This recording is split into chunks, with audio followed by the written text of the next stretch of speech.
बिस्मिल्लाहिर्रहमानिर्रहीम। नाजरीन, hit story के साथ मैं हूं शमशाद मांगट। नाजरीन, आज की हमारी हिट स्टोरी दो अहम सवालात पे है। एक है कि मौसमियाती जो तब्दीलियां हैं इस्लामाबाद को, उसके असरात से कैसे बचाया जा सकता है। चूँकि हम इस्लामाबाद में बैठे हुए हैं, इस्लामाबाद की बात करेंगे, क्योंकि इस्लामाबाद का मौसम भी अब पूरे पंजाब जैसा, सिंध जैसा ही हो गया। यहाँ पे कोई सच जो है दर्जा हरारत में कोई ख़ास फ़र्क नहीं है। और दूसरा ये कि पार्किंग इस्लामाबाद का बहुत बड़ा मसला है। इस पे हम कई प्रोग्राम पहले भी कर चुके हैं। हत्ता कि हमने जो एसएसपी ट्रैफिक हैं उनको भी बुलाया था, उन्होंने भी अपनी तजावीज़ दी थी और बताया था कि वो क्या कर रहे हैं। लेकिन सरवर संधू साहब से हम इस पे भी बात करेंगे, क्योंकि इस्लामाबाद का जो मेन तजारती मरकज़ है ब्लू एरिया, यहाँ तो गाड़ी खड़ी करना ही मसला है। और गाड़ी खड़ी करते करते आप कम से कम 200-300 रुपये का तो पेट्रोल उस वक्त ज़ाया कर देते हैं सिर्फ पार्किंग तलाश करने के लिए। तो ये दो अहम तरीन मौजू हैं जो हर शहरी के साथ जुड़े हुए हैं और हमारी मईशत के साथ भी जुड़े हुए हैं। अस्सलाम वालेकुम जनाब डॉक्टर गुलाम सर संधू साहब। वालेकुम सलाम जी मांगट साहब। संधू साहब, ये क्लाइमेट चेंज जो है, वैसे तो पूरी दुनिया ही इससे मुतासर है, तो हम इस्लामाबाद वाले ज़्यादा गिला कर भी नहीं सकते, लेकिन गिला इसलिए करना बनता है कि ये पहाड़ों के दामन में है। और यहाँ तो आपको पता है कि हर हफ्ते बारिश हो जाया करती थी, लेकिन अब वो बारिशें भी जैसे इस्लामाबाद से रूठ गई हैं। तो इसको कम से कम इस्लामाबाद को जो है वो किस तरीके से ये क्लाइमेट चेंज के जो असरात हैं उनको कम किया जा सकता है। मांगट साहब, क्लाइमेट चेंज जो है ना, ये बहुत एक वास्ट सब्जेक्ट है। सही।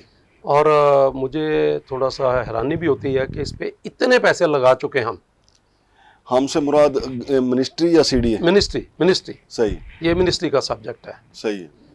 इसकी कुछ एग्जीक्यूशन इम्प्लीमेंटेशन सीडीए में आती है, लेकिन जब हम क्लाइमेट चेंज की, मिनिस्ट्री ऑफ क्लाइमेट चेंज पूरी की पूरी है। सही है। हम डॉलर्स बहुत ज़्यादा लगा चुके हैं, लेकिन मेरी इसमें सबसे पहले, और उसका इम्पैक्ट कुछ नहीं है ऑन ग्राउंड। हाँ, तो वैसे किताबों में होगा, हाँ जी, लेकिन मेरी इससे फिर अगेन रिक्वेस्ट है कि प्लीज़ इसका कोई रीज़न तो ढूंढें। प्राइम मिनिस्टर साहब ने पिछले दिनों climate change, deputy prime minister साहब ने क्लाइमेट चेंज की बात की।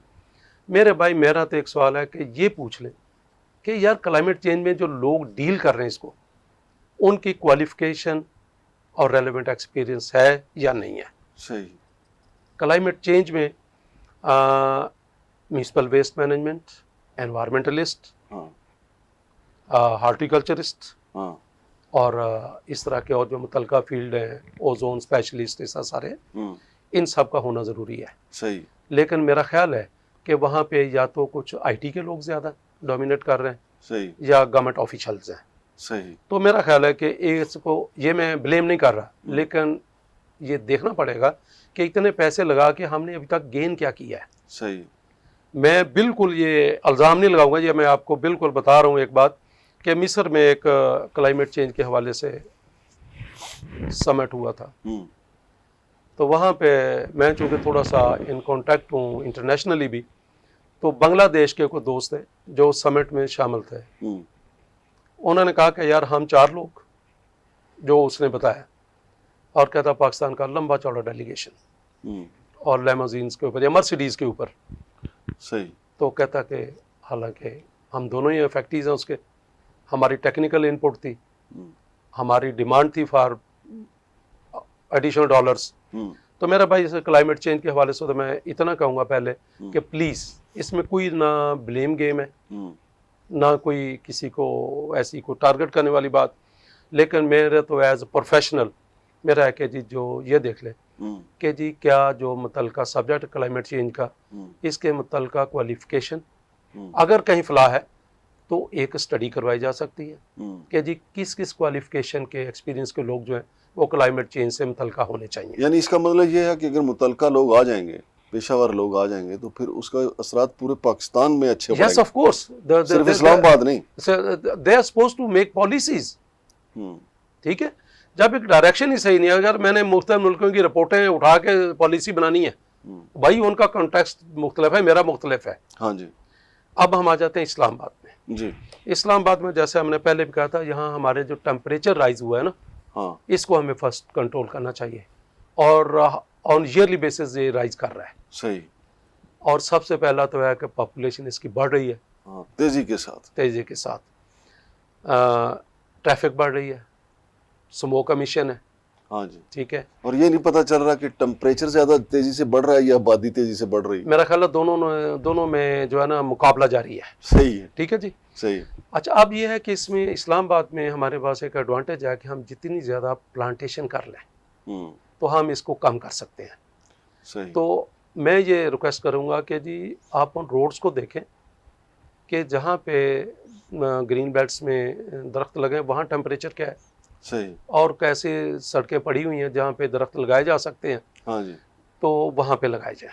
ठीक है जी। सही। तो उसके लिए मेरा ख्याल है जो अभी प्लांटेशन ड्राइव इन की होनी है जुलाई अगस्त में, हाँ जी। उसको बजाय इसके कि कहीं दूर दराज एरिया में ले जा के लाया जाए, हाँ जी। जो शहर के जो आपके डेवलप्ड सेक्टर्स हैं हाँ। वहाँ पे जो ऐसी रोड्स अवेलेबल हैं उनको प्रायोरिटी दी जाए हाँ। ताकि शहर के अंदर तो इसको कंट्रोल किया जाए। बिल्कुल सही। दूसरा है कि म्यूनसिपल वेस्ट मैनेजमेंट की तरफ तवज्जो दी जाए कि इसकी जो जगह जगह डंपिंग है इसकी बहुत ज़्यादा हीट एमिशन होती है। सही।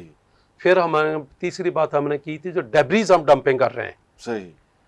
उसका एक्सपोजर जो है टू सनलाइट, उससे भी हीट एमिशन होती है। सही। तो इसमें मेरा ख्याल है कि इस्लामाबाद की हद तक तो CDA has to take the lead सही। यदि आप अपनी प्लांटेशन एट अप्रोप्रिएट प्लेसेस करें।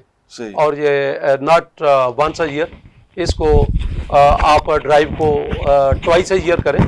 फरवरी में प्लांटेशन होती है जी। और जुलाई में भी। सही। तो इसको टारगेट किया जाए कि जो with in city with in developed sector जो आपकी ऐसी जगह है हाँ जी। जहाँ पे प्लांटेशन करके हम सड़कों की जो एक्सपोजर टू हीट है, एक्सपोजर टू सनलाइट है, उसको कम कर सकते हैं। बिल्कुल सही है। अच्छा संधू साहब, हमने ये पार्किंग के हवाले से जो प्रोग्राम किए थे, ख़ास तौर पे ये तजारती मरकज़ ब्लू एरिया जो है, हमारा दफ्तर भी यहीं पे है।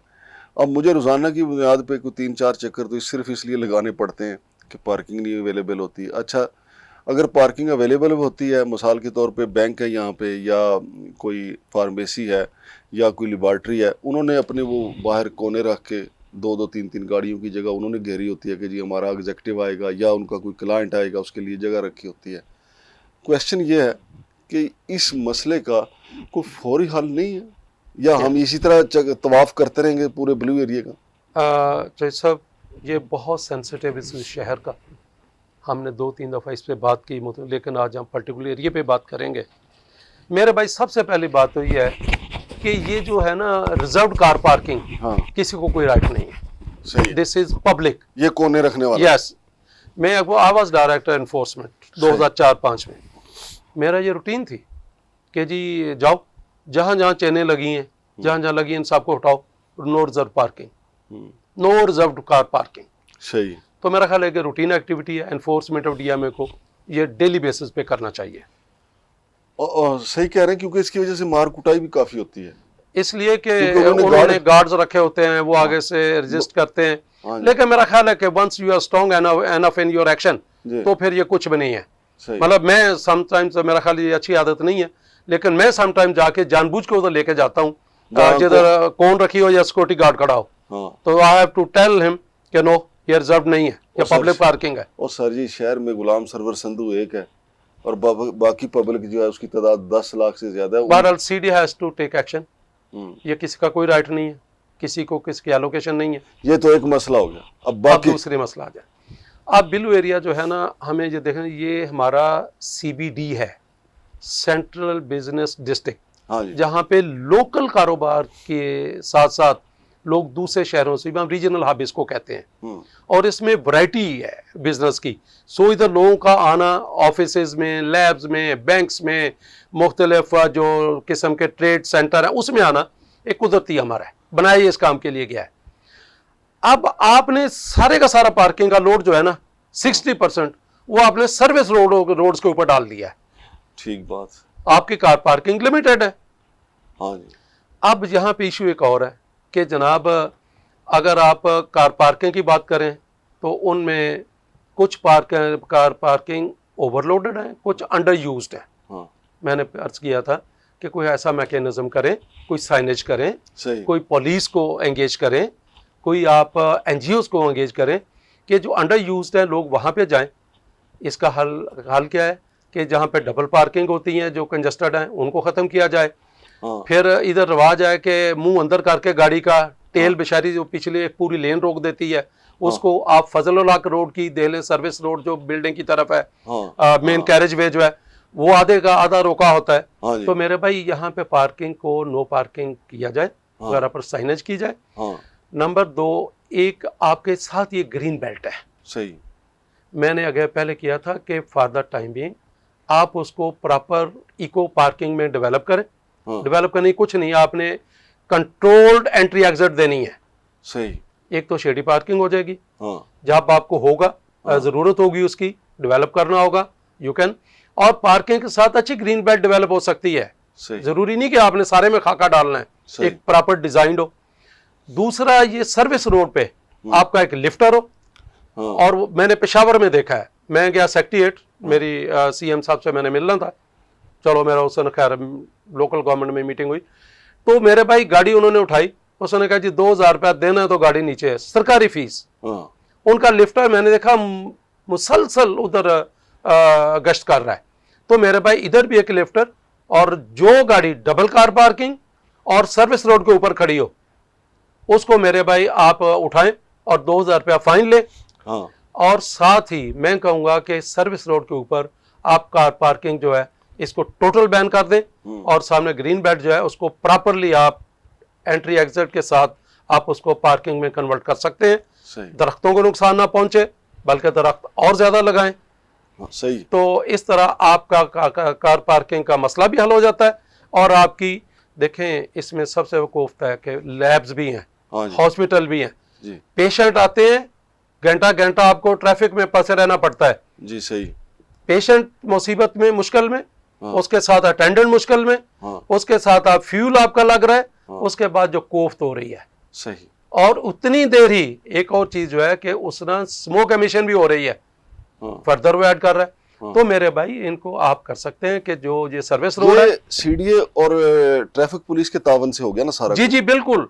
और लिफ्टर जरूर मूव कराएं ताकि डबल पार्किंग ना होने दे और सर्विस रोड पार्किंग ना होने दे। सही। सिर्फ लैब्स और हॉस्पिटल वहां पे जो पिक एंड ड्रॉप है वो हो, इसके अलावा वहां पर कोई नहीं। सामने ग्रीन बेल्ट में चला जाए, ठीक। ग्रीन बेल्ट में अच्छी प्लांटेशन हुई है, उसको सिर्फ कंट्रोल्ड एंट्री एग्जिट के साथ जाया जाए, प्रॉपर साइनेज की जाए। और मैं समझता हूँ फिर दोबारा कि जी ट्रैफिक पुलिस की जहाँ जो है ना डिप्लॉयमेंट, वो बहुत ज़रूरी है। With no cost to the institutions ये मसला हल हो सकता है। बहुत शुक्रिया जनाब संधू साहब। तो नाजरीन, पार्किंग का मसला आप जो इस्लामाबाद से मुतल्लिका लोग हैं या रावलपिंडी के लोग जो इस्लामाबाद में आते हैं, पार्किंग का मसला हर शहरी का मसला है। तो चेयरमैन साहब को और फिर आईजी इस्लामाबाद जो हैं वो, फिर एसएसपी ट्रैफिक हैं जनाब सरफराज विर्क साहब, उनको मिल बैठ के कोई पॉलिसी बनानी होगी। कम से कम लिफ्टर जो है वो फौरी तौर पे उसको तो इंस्टॉल करना बहुत ज़रूरी है, ताकि लिफ्टर जो है वो सारा दिन मौजूद रहे। इससे आपकी अपनी फ़ीस में भी अच्छा खासा इजाफा होगा, क्योंकि लोग तो देखते नहीं है कि किसी के लिए प्रॉब्लम पैदा होती है तो होती रहे। ऐसी जगह पे गाड़ी पार्क करते हैं कि 10 गाड़ियों की वो रास्ता रोक लेते हैं। शमशाद मांगट और डॉक्टर गुलाम सरवर संधू साहब को इजाज़त दीजिए। अल्लाह हाफ़िज़।